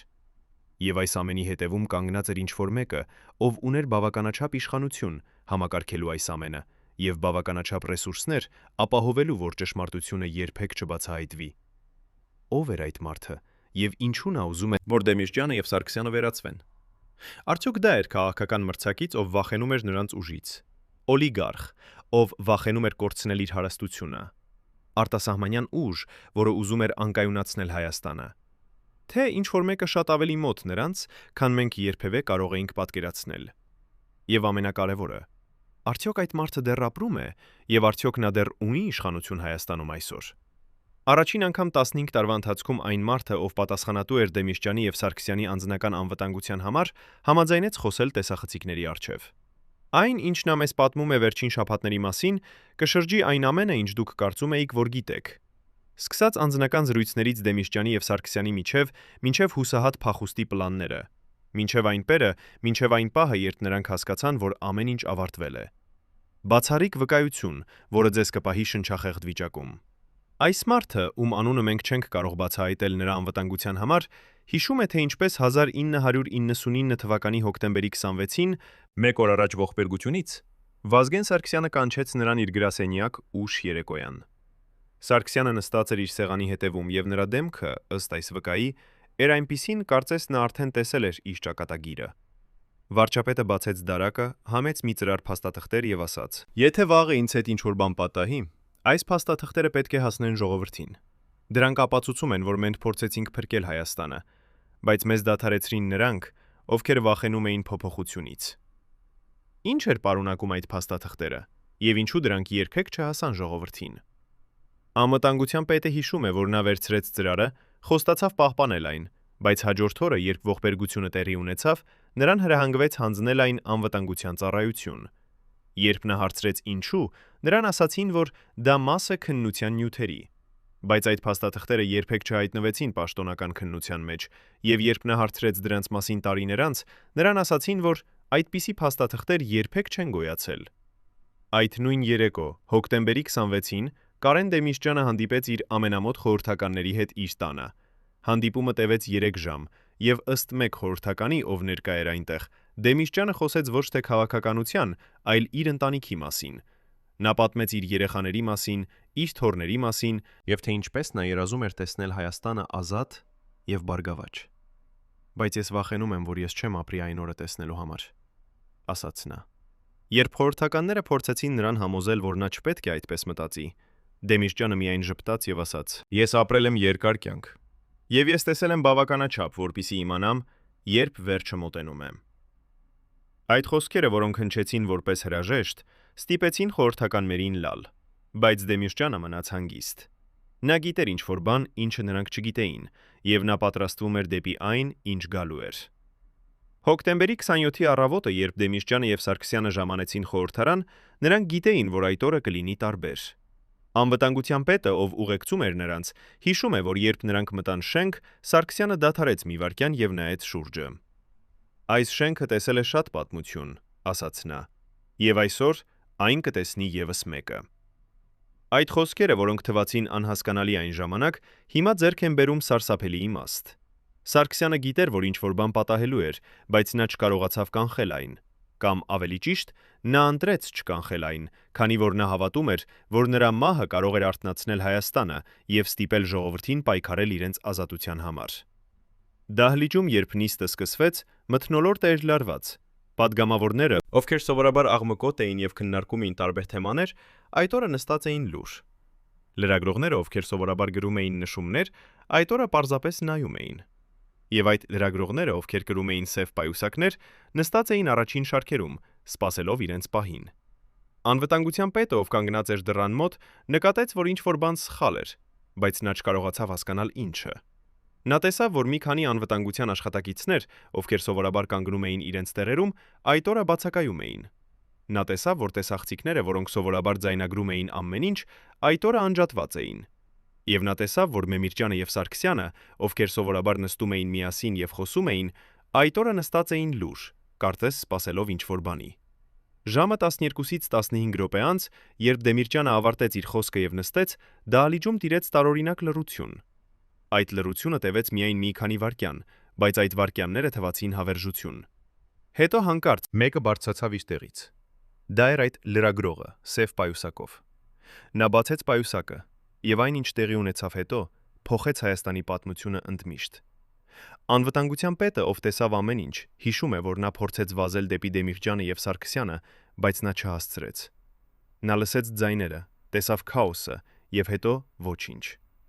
Երբ նա արթնացավ, նա էր հիվանդանոցում, եւ նրան ասացին, որ Դեմիրճյանը եւ Սարգսյանը այլևս չկան։ Բայց ամենասարսափելի մանրամասնությունը, որը այս վկան բացահայտում է, այն է, որ հարձակողները չէին միայնակ։ Նա հիշում է, որ երբ քաոսը սկսվեց, նա տեսավ, որ մի քանի անվտանգության աշխատակիցներ, ովքեր պետք է պաշտպանեին Դեմիրճյանին եւ Սարգսյանին, պարզապես կանգնած էին եւ ոչինչ չէին անում։ Նրանք չէին վազում օգնության, չէին կրակում հարցում հարձակողների վրա, չէին փորձում տարհանել ղեկավարներին։ Նրանք պարզապես կանգնած էին եւ դիտում էին, կարծես նրանք գիտեին, որ դա պատահելու էր, եւ նրանք ստացել էին հրաման ոչինչ չանել։ Ով տվեց այդ հրամանը, եւ ինչու այս աշխատակիցները համաձայնեցին դավաճանել իրենց պարտքը։ Արդյոք նրանք սպառնացվեցին, թե նրանք վարձատրվեցին։ Եվ ամենակարևորը,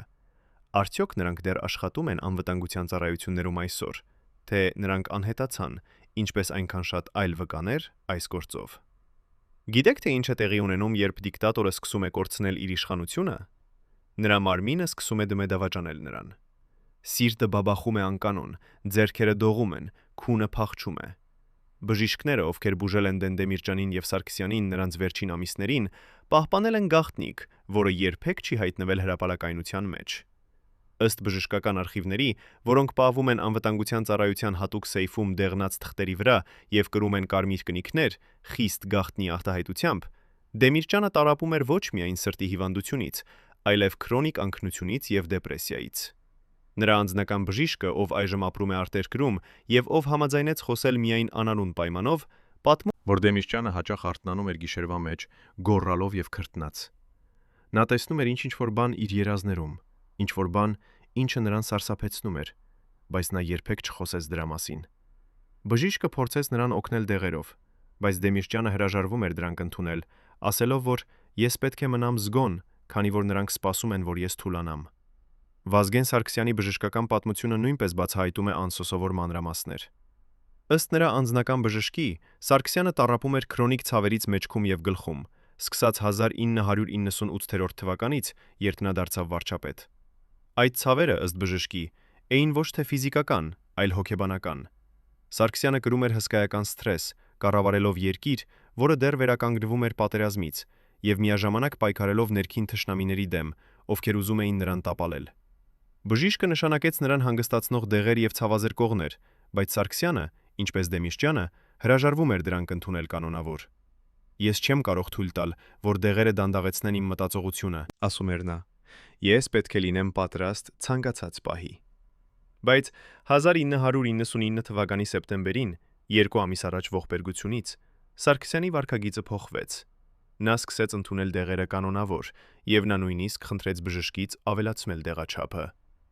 Երբ բժիշկը հարցրեց ինչու, Սարգսյանը ասաց, որ ես պետք է քնեմ, որպեսզի կարողանամ աշխատել ավելի լավ։ Բայց բժիշկը նկատեց, որ Սարգսյանը չէր քնում ավելի լավ, հակառակը, նա դառնում էր ավելի հոգնած, ավելի դանդաղ, եւ նրա ռեակցիան դառնում էր ավելի թույլ։ Վելի թույլ։ Երբ բժիշկը փորձեց նվազեցնել դեղաչափը, Սարգսյանը բարկացավ եւ ասաց, որ դու չգիտես, թե ինչ է ինձ անհրաժեշտ։ Այդ վարքագիծը, որը տարօրինակ էր Սարգսյանի համար, ով միշտ լսում էր իր բժշկի խորհուրդները, ստիպեց բժշկին կասկածել, որ ինչ-որ մեկը ազդում էր Սարգսյանի վրա։ Բայց ով եւ ինչու։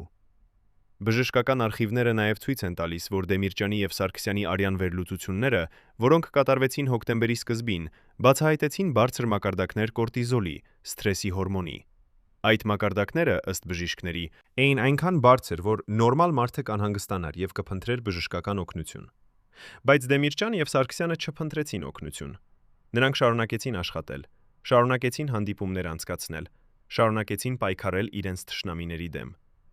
Ինչու էին նրանք անտեսում իրենց առողջությունը, եւ արդյոք դա էր նրանց ընտրությունը, թե նրանք չունեին այլ տարբերակ։ Արդյոք նրանք գիտեին, որ նրանց ժամանակը սպառվում է, եւ նրանք ուզում էին օգտագործել ամեն վայրկյանը, որ մնացել էր նրանց։ Բժիշկները նաև հիշում են, որ Դեմիրճյանի եւ Սարգսյանի վերջին բժշկական զննումները, որոնք տեղի ունեցան հոկտեմբերի 25-ին, 2 օր առաջ ողբերգությունից, բացահայտեցին ինչ-որ բան անսովոր։ Երկու մարդկանց արյան ճնշումը էր շատ բարձր, նրանց սիրտը բաբախում էր անկանոն, եւ նրանց մարմինները ցույց էին տալիս նշաններ ծայրահեղ հոգնածության։ Բժիշկները խորհուրդ տվեցին նրանց հանգստանալ մի քանի օր, բայց Դեմիրճյանը եւ Սարգսյանը հրաժարվեցին։ Մենք չունենք ժամանակ հանգստանալու, ասաց Սարգսյանը։ Մենք ունենք աշխատանք, որը պետք է ավարտենք։ Այդ խոսքերը, որոնք հնչեցին որպես պարտականության զգացում, իրականում էին վերջին ճիգը երկու մարդկանց, ովքեր գիտեին, որ նրանց ճանապարհը մոտենում է իր ավարտին։ Պատկերացրեք, որ դուք գտնում եք փաստաթուղթ, որը կարող էր արժենալ կյանքեր։ Թուղթ, որը գրված է դողացող ձեռքով դեռնած էջի վրա, կրում է կարմիր կնիկ խիստ գաղտնի արտահայտությամբ եւ պարունակում է անուններ, ամսաթվեր եւ պլան։ Պլան, որը եթե իրականացվեր, կփրկեր Հայաստանը։ Այս փաստաթուղթը, որը հայտնաբերվել է անվտանգության ծառայության արխիվներում տարիներ անց, բացահայտում է ինչ-որ բան, ինչը փոխում է ամբողջ պատմությունը։ Դա է սև ցուցակը։ Ցուցակ 15 անունների, որոնք Դեմիրճյանը եւ Սարգսյանը համարում էին հնարավոր սպառնալիքներ իրենց իշխանության համար։ Այդ ցուցակը, որը կազմվել էր 1999 թվականի օգոստոսին, պարունակում էր անուններ բարձրաստիճան սպաների, օլիգարխների եւ նույնիսկ մի քանի արտասահմանյան դիվանագետների։ Ըստ փաստաթղթի, այս մարդիկը պետք է վերահսկվեին խստորեն, եւ եթե նրանք ցույց տային թշնամական գործողություններ, նրանք պետք է վերացվեին։ Բայց ամենասարսափելի մանրամասնությունը այն է, որ այդ ցուցակում կար նաև մեկ այլ անուն, որը ոչ ոք չէր սպասում տեսնել։ Այդ անունը էր մի մարդ, ով համարվում էր Դեմիրճյանի եւ Սարգսյանի ամենամոտ դաշնակիցը, մարդ, ով աշխատում էր նրանց հետ ամեն օր եւ ով ըստ բոլորի էր նրանց ամենավստահելի ընկերը։ Բայց Դեմիրճյանը եւ Սարգսյանը, ըստ այս փաստաթղթի, չէին վստահում նրան։ Նրանք կասկածում էին, որ նա աշխատում է երկու կողմերի համար եւ որ նա կարող է դավաճանել նրանց ցանկացած պահի։ Ով էր այդ մարդը եւ արդյոք նրանց կասկածները արդարացված էին։ Արդյոք հենց այդ մարդն էր, ով վերջապես դավաճանեց նրանց եւ օգնեց կազմակերպել ողբերգությունը։ Փաստաթուղթը նաև բացահայտում է, որ Դեմիրճյանը եւ Սարգսյանը ունեին սեփական պլան, որը նրանք կոչում էին գործողություն վերացնունդ։ Այդ պլանը, որը մանրամասնորեն նկարագրված է փաստաթղթում, ներառում էր սահմանադրական բարեփոխումներ, որոնք կսահմանափակեին նախագահի լիազորությունները եւ կուժեղացնեին խորհրդարանը։ Բայց դա չէր ամենը։ Պլանը նաև ներառում էր մաքրում անվտանգության ծառայություններից եւ բանակից, հեռացնելով բոլոր նրանց, ովքեր համարվում էին անվստահելի։ Եվ վերջապես, պլանը ներառում էր հաշվետվություն օլիգարխների հետ, ստիպելով նրանց վերադարձնել այն հարստությունը, որը նրանք ձեռք էին բերել անօրինական միջոցներով։ Այս պլանը, եթե իրականացվեր, կփոխեր Հայաստանը ամբողջովին, բայց դա նաև նշանակում էր, որ Դեմիրճյանը եւ Սարգսյանը պատրաստվում էին պատերազմի իրենց սեփական մարդկանց դեմ, ովքեր չէին ուզում փոփոխություններ։ Երբ այս փաստաթուղթը հայտնաբերվեց, քննիչները փորձեցին պարզել, թե ով էր այն կազմել եւ ով գիտեր դրա մասին։ Բայց նրանք հայտնաբերեցին, որ փաստաթուղթը գրված էր անանուն, եւ ստորագրությունները, որոնք կային դրա վրա, էին անընթեռնելի։ Միակ բանը, որը նրանք կարողացան պարզել, այն էր, որ փաստաթուղթը տպագրվել էր 1999 թվականի օգոստոսի 12-ին, եւ որ այն պահվել էր Սարգսյանի անձնական սեյֆում։ Բայց ինչու Սարգսյանը պահպանեց այդ փաստաթուղթը, եթե այն այդքան վտանգավոր էր։ Արդյոք նա ուզում էր, որ ինչ-որ մեկը գտնի այն նմահից հետո, որպեսզի աշխարհը իմանա ճշմարտությունը։ Թե նա պարզապես չուներ ժամանակ ոչնչացնել այն, երբ հասկացավ, որ վտանգը մոտենում է։ Սև ցուցակի պատմությունը դառնում է ավելի բարդ, երբ մենք իմանում ենք, որ այդ ցուցակի պատճենը նույնպես գտնվել է մեկ այլ վայրում՝ անվտանգության ծիծառայության գլխավոր շտաբում։ Այդ պատճենը, որը հայտնաբերվել է 1200 թվականին, երբ շտաբը վերանորոգվում էր, պարունակում էր լրացուցիչ նշումներ, որոնք գրված էին կարմիր մարկերով եւ որոնք ցույց էին տալիս, որ ինչ-որ մեկը թարմացրել էր ցուցակը։ Այդ նշումները ներառում էին նոր անուններ, նոր ամսաթվեր եւ նոր պլաններ։ Եվ ամենակարևորը, այդ նշումները ցույց էին տալիս, որ ինչ-որ մեկը պլանավորում էր վերացնել Դեմիրճյանին եւ Սարգսյանին, նախքան նրանք կարողանային իրականացնել իրենց գործողություն վերացմունդը։ Ով էր այդ մարդը, ով թարմացրեց ցուցակը, եւ ինչպես նա ստացավ մուտք Սարգսյանի անձնական սեյֆին։ Քննիչներ պարզեցին պարզել, բայց նրանք բախվեցին այդ սեյֆին, կամ մահացել էին ողբերգության ժամանակ, կամ հրաժարվում էին խոսել։ Միակ բանը, որը նրանք կարողացան պարզել, այն էր, որ սեյֆը բացվել էր հոկտեմբերի 26-ին, մեկ օր առաջ ողբերգությունից, եւ որ ինչ-որ մեկը վերցրել էր մի քանի փաստաթղթեր։ Բայց ով էր այդ մարդը եւ ինչ փաստաթղթեր էր նա վերցրել։ Արդյոք դա էր այն մարդը, ում անունը գրված էր սև ցուցակում որպես հնարավոր դավաճան, եւ արդյոք նա վերցրեց այդ փաստաթղթերը, որպեսզի ոչնչացնի ապացույցները իր դավաճանության մասին։ Սև ցուցակի պատմությունը ավարտվում է մի սարսափելի բացահայտմամբ։ 1212 թվականին, երբ մի խումբ լրագրողներ փորձեցին հետազոտել այդ ցուցակը եւ հրապարակել այն, նրանք ստացան սպառնալիքներ։ Նրանցից երկուսը հարձակման ենթարկվեցին եւ մեկը անհետացավ։ Այդ դեպքերը ստիպեցին մյուս լրագրողներին դադարեցնել իրենց հետազոտությունը, եւ սև ցուցակի պատմությունը նորից թաղվեց։ Բայց այժմ, 35 տարի անց ողբերգությունից, մենք առաջին անգամ բացահայտում ենք այդ ցուցակի ամբողջ պատմությունը։ Եվ այն, ինչ մենք հայտնաբերել ենք, ցույց է տալիս, որ ողբերգությունը չէր պարզապես զինված հարձակում։ Դա էր պատերազմ։ Պատերազմ երկու տեսլականների միջև Հայաստանի ապագայի համար, եւ այդ պատերազմում հաղթեցին նրանք, ովքեր վախենում էին փոփոխությունից։ Երբ ամեն ինչ ավարտվեց, երբ լռությունը վերադարձավ խորհրդարանի դահլիճ, երբ ծուխը մարվեց եւ արյունը սկսեց չորանալ, Հայաստանը փոխվեց ընդմիշտ։ 8 մարդ՝ Կարեն Դեմիրճյան, Վազգեն Սարգսյան, Յուրի Բախշյան, Ռուբեն Միրոյան, Լեոնարդ Պետրոսյան, Արմենակ Արմենակյան, Հենրիխ Աբրամյան եւ Միքայել Քոթանյան իրենց ճանապարհը ավարտեցին այդ օրը։ Նրանց ընտանիքները կորցրին իրենց սիրելիներին, երկիրը կորցրեց իր ղեկավարներին եւ ժողովուրդը կորցրեց իր հույսը։ Բայց ինչ տեղի ունեցավ հետո, երբ աղմուկը լռեց եւ աշխարհը շարունակեց պտտվել։ Հարձակողները՝ Նաիրի Ունանյանը, Կարեն Ունանյանը եւ նրանց ընկերները, ձերբակալվեցին եւ դատապարտվեցին ցմահ բանտարկության։ Նրանք պնդեցին, որ գործել են միայնակ, որ նրանք ուզում էին փրկել Հայաստանը կոռուպցիայից եւ որ ոչ ոք չէր օգնել նրանց։ Բայց շատերը չհավատացին այդ պատմությանը։ Ինչպես կարող էին մի քանի մարդիկ առանց պրոֆեսիոնալ պատրաստության, առանց ներսից օգնության մտնել խորհրդարանի շենք եւ իրականացնել այդպիսի գործողություն։ Ինչպես կարող էին նրանք իմանալ, թե երբ եւ որտեղ կլինեն Մեմիրճյանը եւ Սարգսյանը։ Եվ ամենակարևորը, ինչպես կարող էին նրանք փախչել անվտանգության համակարգից, որը պետք է պաշտպաներ ղեկավարներին։ Քննությունը, որը տևեց ավելի քան 1 տարի, եզրակացրեց, որ դա էր տերորիստական ակտ, որը կազմակերպվել էր Դաշնակցություն կուսակցության անդամների կողմից։ Բայց շատ հարցեր մնացին անպատասխան։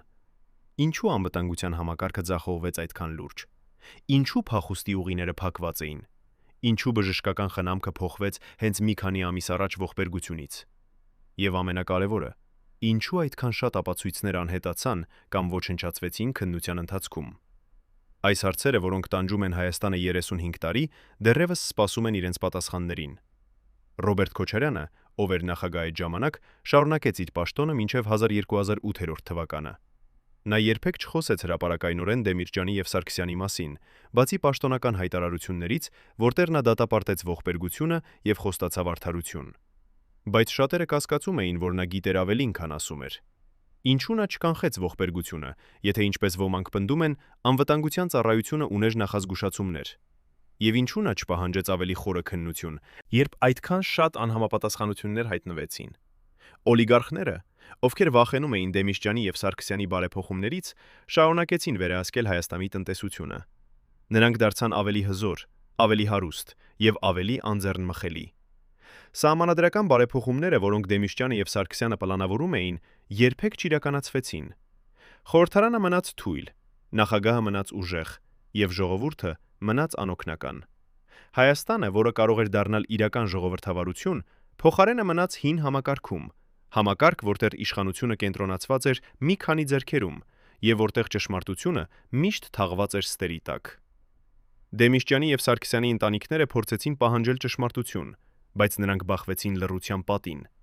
Նրանց ասացին, որ քննությունը ավարտվել է, որ արդարությունը իրականացվել է եւ որ նրանք պետք է ընդունեն այն, ինչ տեղի ունեցավ։ Բայց ինչպես կարող ես ընդունել, երբ դու գիտես, որ ճշմարտությունը թաքնված է։ Ինչպես կարող ես ապրել, երբ դու գիտես, որ քո սիրելին մահացավ ոչ թե պատահականորեն, այլ որովհետև ինչ-որ մեկը ուզում էր, որ նա լռի։ Այս ցավը, որը տանում են ընտանիքները, երբեք չի բուժվի, մինչև ճշմարտությունը չբացահայտվի։ Բայց կա մի բան, որը ոչ ոք չկարող է թաքցնել՝ հիշողությունը։ Հայաստանի ժողովուրդը հիշում է Դեմիրճյանին եւ Սարգսյանին ոչ թե որպես կատարյալ մարդիկ, այլ որպես ղեկավարներ, ովքեր փորձեցին փոխել երկիրը։ Նրանք հիշում են նրանց խոսքերը, նրանց խոստումները եւ նրանց երազանքները։ Եվ նրանք հիշում են այն օրը, հոկտեմբերի 27-ը, երբ այդ երազանքները ավարտվեցին արյան մեջ։ Այդ հիշողությունը, որը փոխանցվում է սերնդից սերունդ, պահպանում է Դեմիրճյանի եւ Սարգսյանի ժառանգությունն կենթանի։ Եվ մի օր, երբ ճշմարտությունը վերջապես բացահայտվի, Հայաստանը կիմանա, թե ինչ կորցրեց այդ օրը։ Բայց արդյոք ճշմարտությունը երբևէ կբացահայտվի։ Արդյոք մենք երբևէ կիմանանք, թե ով էր իրականում այն մարդը, ով կանգնած էր այս ողբերգության հեմետևում։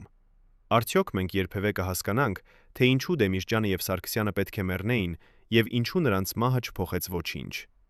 Այս հարցերը մնում են բաց եւ հնարավոր է, որ նրանք երբեք չպատասխանվեն։ Բայց մի բան հստակ է.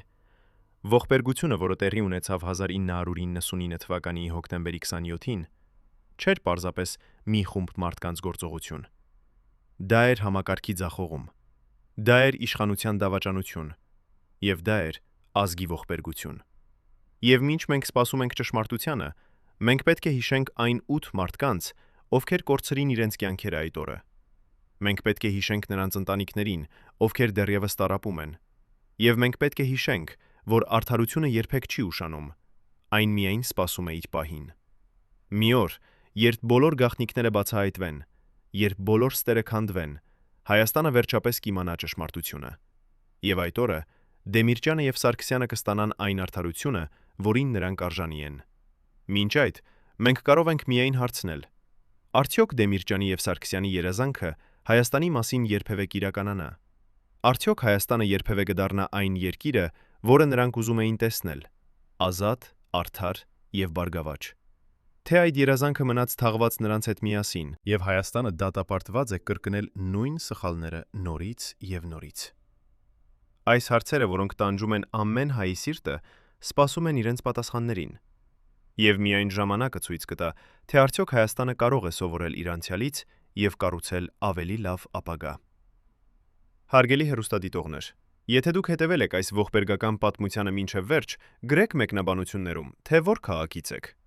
Մեզ համար կարևոր է իմանալ, թե որտեղ Կարեն Դեմիրճյանը եւ Վազգեն Սարգսյանը դեռևս հիշվում են։ Եվ բաժանորդագրվեք ալիքին, որպեսզի չկորցնեք ճշմարտությունը պատմության կուռքերի մասին։